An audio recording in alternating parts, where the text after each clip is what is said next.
Yeah.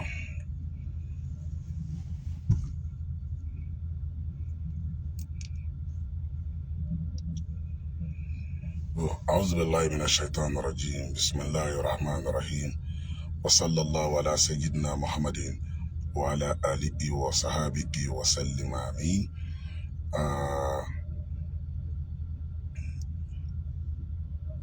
Alhamdulillah àti ìkẹ́ àti ìgẹ̀ kó máa bá oníṣẹ́ ńlá Ànábì Muhammad. Mo kí gbogbo ẹ̀yin olólùfẹ́ prógrámù yìí ò ní gùn rárá. Àwọn Yorùbá wọ́n ní ìfóná kínní kan ìforú là á jẹ ọ̀pọ̀lọ́ gbígbóná àbí nǹkan kan ó ṣàní mọ́sán máa ń pòwe yẹn mọ́sán máa ń pòwe yẹn ẹ̀ẹ́dẹ́ bá ti mọ owó tí mo fẹ́ sọ yẹn tó bá ti di tútù tán kò ní ṣe jẹ. Mo kí gbogbo ẹ̀yin olólùfẹ́ wa, gbogbo ẹ̀yin ẹni afẹ́nifẹ́re, gbogbo ẹ̀yin olóríire èèyàn pàápàá jùlọ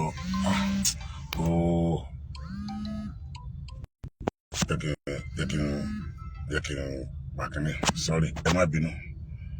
tí mo bá pàkínní ìbáyọ̀ wọn máa disturb mi. Gbogbo ẹ̀yin afẹ́nifẹ́re gbogbo yìí ni mo kí ẹjọ́ mo fẹ́ kí fídíò yìí bó ṣe wò kó kéré mọ́ yìí mo fẹ́ kó kẹ́ ẹ bá wa ṣíà ẹ̀ dáadáa lórí ọ̀rọ̀ Alhaji Taiwo Hassan Ogogo àti Wizkid ọmọ Balógun èyí tí àwọn èèyàn tí wọ́n sẹ́ndì kíní yẹn sí mi ń sìn wọ́n ti wá sẹ́ndì ẹ̀ káàkiri ó ti wá go viral dáadáa tí àwọn èèyàn ti ṣíà ẹ̀ àkọ́kọ́ náà ń bẹ̀ ni pé gbogbo ẹ̀yin olólùfẹ́ tẹ́ ń ṣàdúrà fún Alhaji Taiwo Hassan Ogogo mo gbà aládùúrà fún yín kí Ọlọ́run kó bá wa san yín ní ẹ̀san olóore ọlá títóbi Ọlọ́run ọlá agbára ẹ̀ ọlá ògo ẹ̀ kọ́lọ́n bá wa fún Alhaji Taiwo Hassan Ogogo kọ́lọ́n bá wa fún wọn ní àlàáfíà èyí tó péye tinú iṣan tinú ẹ̀jẹ̀ tinú omi kọ́lọ́n bá fún wọn ní àlàáfíà tó péye ọlá títóbi Ọlọ́run ọlá agbára ẹ̀ ọlá ògo ẹ̀ tó bá lálàáfíà náà tàn lọ́njọ́ wọn dá padà sára gbogbo àwa tí a ń pray fún wọn gẹ́gẹ́ bí mo ṣe sọ ẹlòmíì ò mọ̀ wọ́n rí ẹlòmíì ò rí wọn rí ìfẹ́ náà ni ó mú ẹlòmíì máa ṣe gbogbo ohun tí ń ṣe lórí screen náà tí ẹlòmíì ti ń bá wọn pàdé kọ́lọ́run jọ nínú àánú ẹ̀ kọ́lọ́run sàkálùkù lẹ́san lóore gbogbo ẹ̀yin tradomedical tí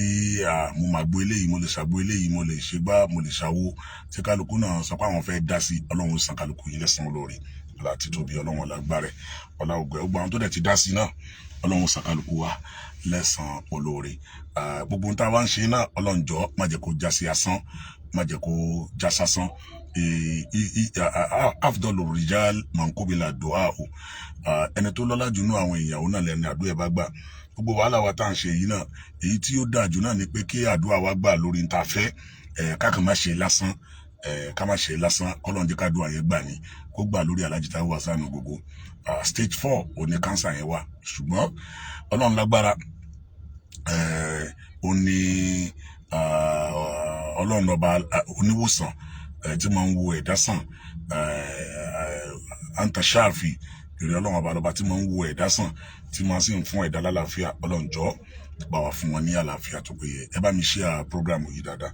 Mo rí nǹkan kan lórí mídíà ń sìn tí àwọn èèyàn dẹ̀ sẹ́ǹdì ẹ̀ sì ni wọ́n wá pè wá sákèsí ẹ̀ mo rí táwọn èèyàn gbé tí wọ́n share ẹ̀ káàkiri wọ́n ní good news ọ̀rẹ́ tí mo rí táwọn èèyàn gbé eléyìí wọ́n gbé Wizkid sẹ́gbẹ́ kan wọ́n gbé Alhaji Taiwo Hassan Ogogo wọ́n gbé sẹ́gbẹ́ kan àwọn wa kọ síbẹ̀ wípé good news Wizkid paid Alhaji Taiwo Hassan Ogogo a massive visit at the Lumsdorf Fedrum Hospital in Port Harcourt ṣé Port Harcourt l'Ogogo wà ebi tí a ti kọ́kọ́ mọ̀ yìí pé ẹ̀kọ́ fura sí yòó ni ṣé Port Harcourt l'Ogogo wà. After his children announced his battling with cancer and also donated a sum of 300 million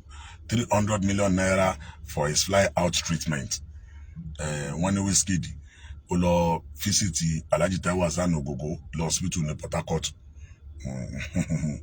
Ṣé rí gbogbo yìí gbogbo yẹn irọ́ burúkú gbà ni o. Sọ pé tí Wizkid bá sọ pé òun fẹ́ fly wọn out àbí òun fẹ́ ṣe gbá òun fẹ́ ṣàwo ṣebí yóò kàn sí gbogbo àwọn mọ̀lẹ́bí á dẹ̀ kàn sí àwọn tó wà ní ìjájẹ àti yé ìdí ẹ̀ gbogbo ẹ̀yin tẹ́ bá rí news yẹn ẹ jọ̀ọ́ fake news ni Alhaji Taiwo Hassan Ogogo sí Port Harcourt wọ́n ní Wizkid lọ pay wọn ní visit ní Port Harcourt òun dẹ̀ máa san 300 million láti gbé wọn fly out gbogbo yẹn irọ́ ni o irọ́ gbà ni kò sí ní tó jọ o kọ́lọ́n bá wa fún Alhaji Taiwo Hassan Ogogo ní àlàáfíà tẹ́mi gan bá lágbára tí n bá ní private jet kí ló dé tí mi ní gbé kalẹ̀ bí Wizkid bá délé ní tó bá lóun fẹ́ náà fẹ́ dá sí ìrànlọ́wọ́ fún wọn kì í ṣe bóyá fẹ́ gba donation fún wọn àbí nǹkan kan mo ṣetán láti fi aspect báyìí láti fi dá sí àwọn welcome ẹ̀ náà àbí àwọn welcome ẹ̀ ṣe bẹ́ẹ̀ mi ni ó dàbí Davido wá bí Burna Boy wá kò sẹ́ni tó wá nu wọn torí pé Ògògó jẹ́ ẹni tí ìgbà ojúmọ́ tá à ń pè ní gbajúmọ̀ gbogbo ẹ̀yin tẹ́ gbé rúmọ̀ yẹn wípé Wizkid ó donate 300 million irọ́ ni o ẹ jẹ́ ká disregard fake news yẹn kò sí nǹkan tó jọ o kò sí ní tó jọ for now pé Wizkid ní òun máa dún lọ́wọ́ wọn ní Port Harcourt irọ́ ní jẹ́bẹ̀ ọlọ́run lọ́jọ́ ìní agbàdúrà wa ayọ́nu sí wa ìyẹn tí mo ní kí n sáré wá sọ síta nìyẹn tọ́ra àwọn èèyàn ti ń pè ẹ kú oríire o wọ́n ní Wizkid ti donate 300 million ó lóun fẹ́ gbé wọn fly out o fún treatment wọn o ìgbà àwọn tí wọ́n ń ṣe kínní yìí lásán gan Senator Ọlámilékan Adéọlá Yayi ṣe bẹ́bẹ́ púpọ̀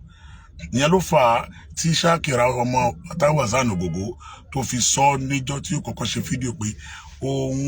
àwọn ò tọrọ owó fún bàbá àwọn o tẹ́bàdà wo fídíò tẹ́mi náà ṣe láti bí ìjẹta àgbà donation fẹ́ni tọrọ owó lọ́wọ́ ẹnìkan kan o àdẹ sọ pé àìjọ o àkáǹtì kan yàbá rẹ̀ níbọ̀dọ̀ tó bá fa àkáǹtì kan lẹ̀ wípé Ogogo ni ó ní àkáǹtì yìí wọ́n ní ká dáwó sí irọ́ ní jẹ́bẹ̀ o irọ́ pátápátá gbà ló ń jẹ́bẹ̀ o Olúwàjọ nínú àánú ẹ̀ kọ́lọ́hún kó ṣàánú wa o kó yọ́nú sí wa o kó dúró tì wá torí pé tẹ́ a bá rí news lórí afẹ́fẹ́ báyìí téèyàn bá tètè sọ